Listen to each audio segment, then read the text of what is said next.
El misterio detrás de la historia de Sara recibe la promesa de un hijo. Ahora podemos ver en el primer capítulo llamado El encuentro en Mamre, cuando el cielo tocó la arena. Bajo el abrasador calor del mediodía, el horizonte temblaba con ondas invisibles que hacían danzar la imagen de los montes a lo lejos. El sol caía sin misericordia sobre los encinares de Mamre, donde las ramas viejas se estiraban como brazos protectores sobre las tiendas del patriarca. El polvo del desierto dormía quieto, como si el tiempo mismo contuviera el aliento. Allí, a la entrada de su tienda, un anciano llamado Abraham descansaba. Sus ojos, curtidos por años de caminos, promesas y silencios, estaban acostumbrados a leer el lenguaje del cielo. Pero ese día, algo distinto ocurrió. Alzó la vista y los vio.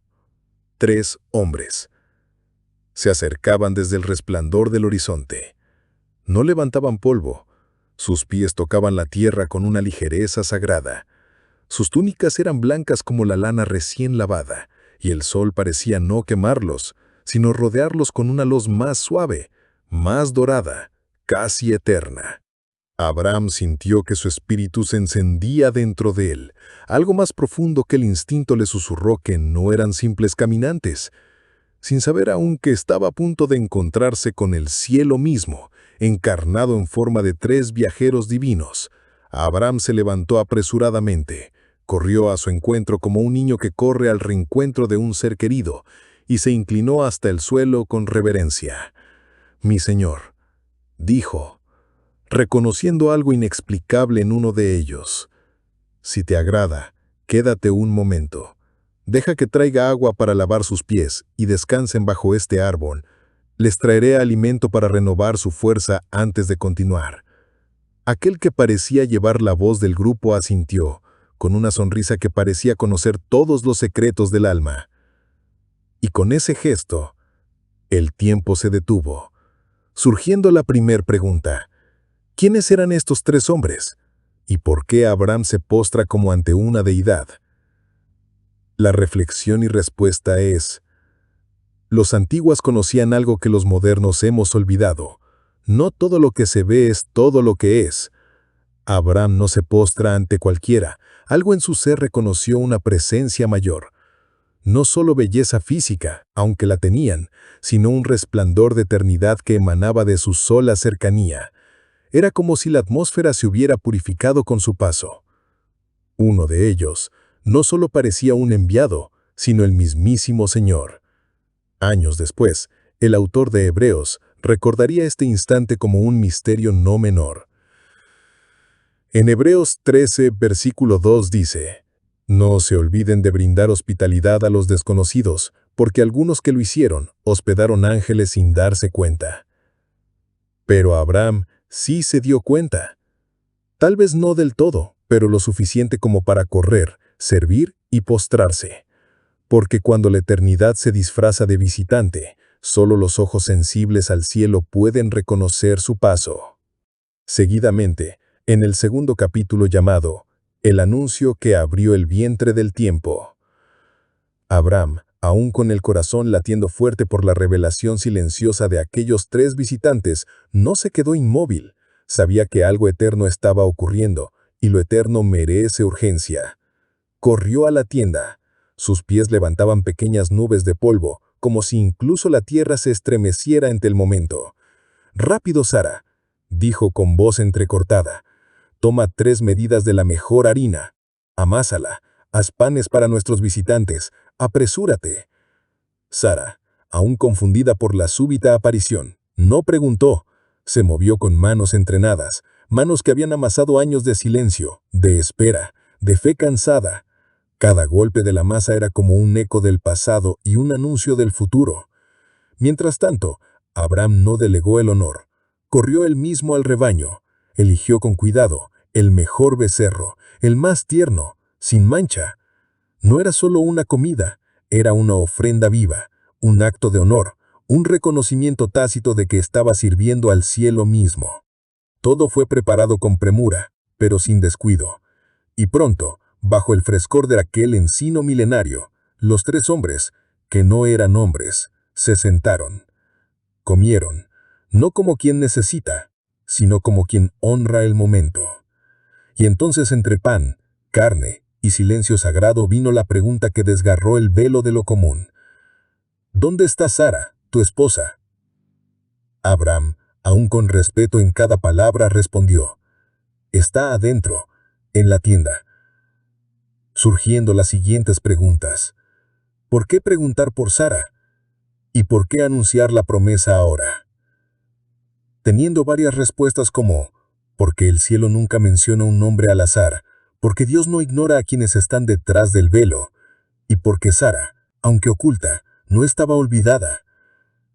Los ángeles no necesitaban la información. Ellos sabían dónde estaba, pero querían que Abraham recordara y que Sara escuchara. Y entonces vino la declaración que partiría el tiempo en dos.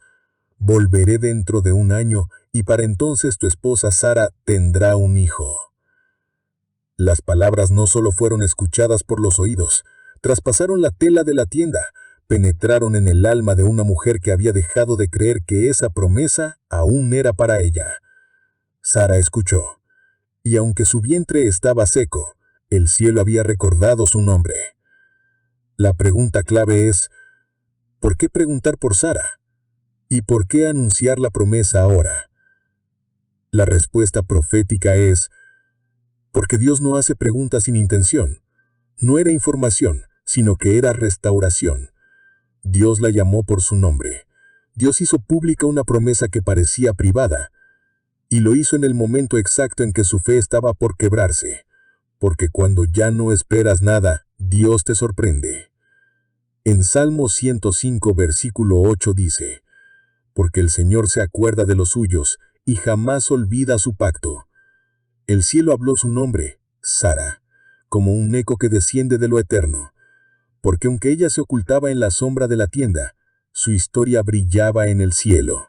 Finalmente, en el último capítulo llamado La risa en las sombras de la tienda, Sara estaba dentro de la tienda, pero no solo detrás de una tela, también detrás de años de silencio, detrás de siglos de espera, de meses vacíos, de sueños arrugados por el tiempo.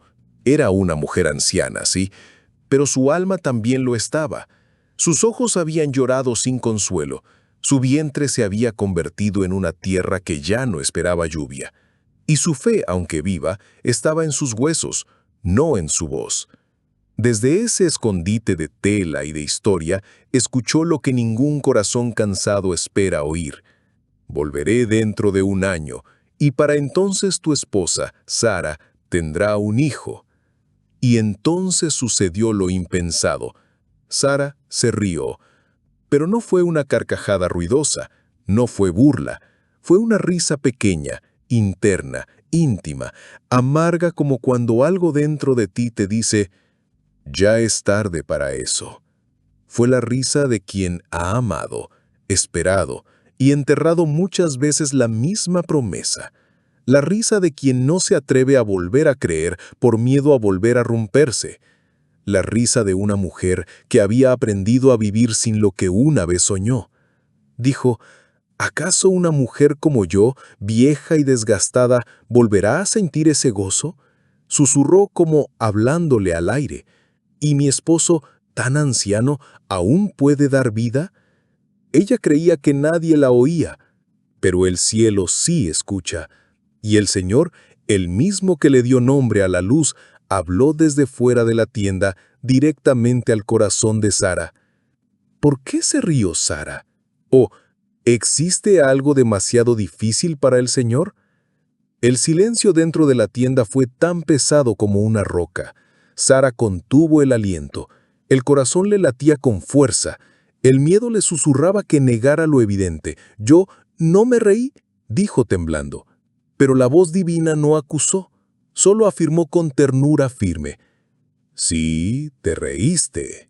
Y en esa afirmación no hubo castigo, sino gracia, porque cuando Dios confronta, lo hace para transformar. La pregunta profunda es: ¿qué revela la risa de Sara? La respuesta con poder es: la risa de Sara revela lo que muchas veces ocultamos, que el corazón humano se protege con incredulidad cuando ha sangrado por promesas que parecen no llegar. Pero Dios no desecha esa risa, la escucha, la redime y la convierte en gozo. En Lucas 1, versículo 37 dice, «Pues nada es imposible para Dios». Dios no se ofendió por la risa de Sara, la tomó, la sembró y la hizo florecer. Por eso, el hijo de la promesa fue llamado Isaac, que significa «Él ríe», porque cuando Dios interviene, la risa de la duda se convierte en la risa del milagro. La reflexión final de esta historia llamada «Cuando la promesa se ríe en tu interior», uno puede pensar, ¿qué aprendemos de esta historia? Y es que aprendemos que la fe verdadera no siempre empieza con gritos ni con fuego.